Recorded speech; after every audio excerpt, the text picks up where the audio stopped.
शानदार प्रस्तुति डीजे मनीष रक्सौल।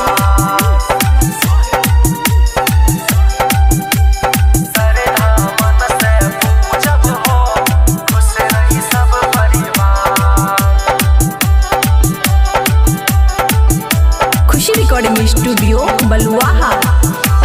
सैया हो चाली पैया हम पारी चाले मातारा दरबार।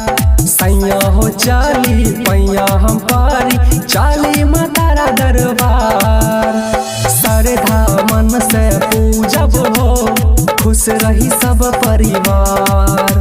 श्रद्धा मन से पूजब हो खुश रही सब परिवार। सैया हो चाली पैया हम पारी चाले मातारा दरबार। श्रद्धा मन से पूजब हो खुश रही सब परिवार।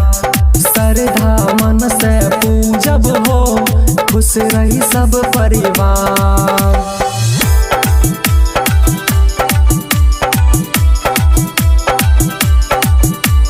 डीजे मनीष रक्सौल।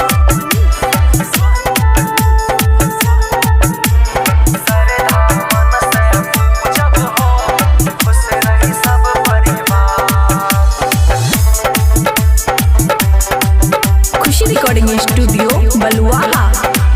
ओइले नवरात्र के दिनवा शोभे हो महिषी धाम। सबके हो देखा न जाई ता चली छोड़ी न घर के काम।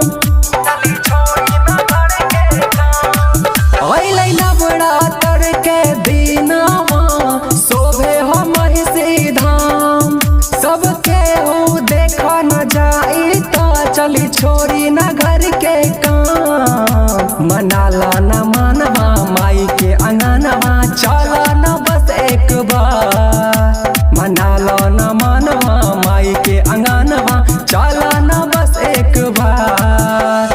श्रद्धा मन से पूजब हो खुश रही सब परिवार। श्रद्धा मन से पूजब हो खुश रही सब परिवार।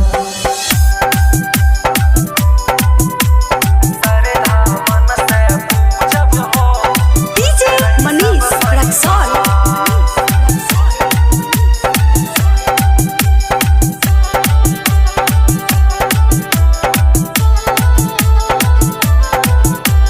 खुशी रिकॉर्डिंग स्टूडियो बलुआहा।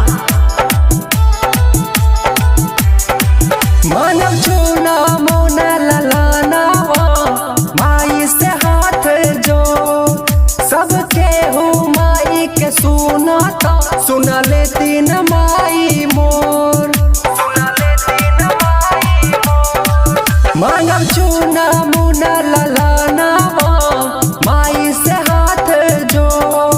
सबके हो माई के सुना था सुन लेती न माई मोर।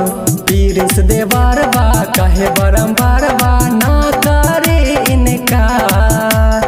पीरिस देवार बा कहे बरम्बार बा ना करे इनकार। श्रद्धा मन से पूजब हो खुश रही सब परिवार। श्रद्धा मन से पूजब हो खुश रही सब परिवार। सैया हो चाली पैया हम पारी चाली मातारा दरबार। श्रद्धा मन से पूजब हो खुश रही सब परिवार। श्रद्धा मन से पूजब हो खुश रही सब परिवार।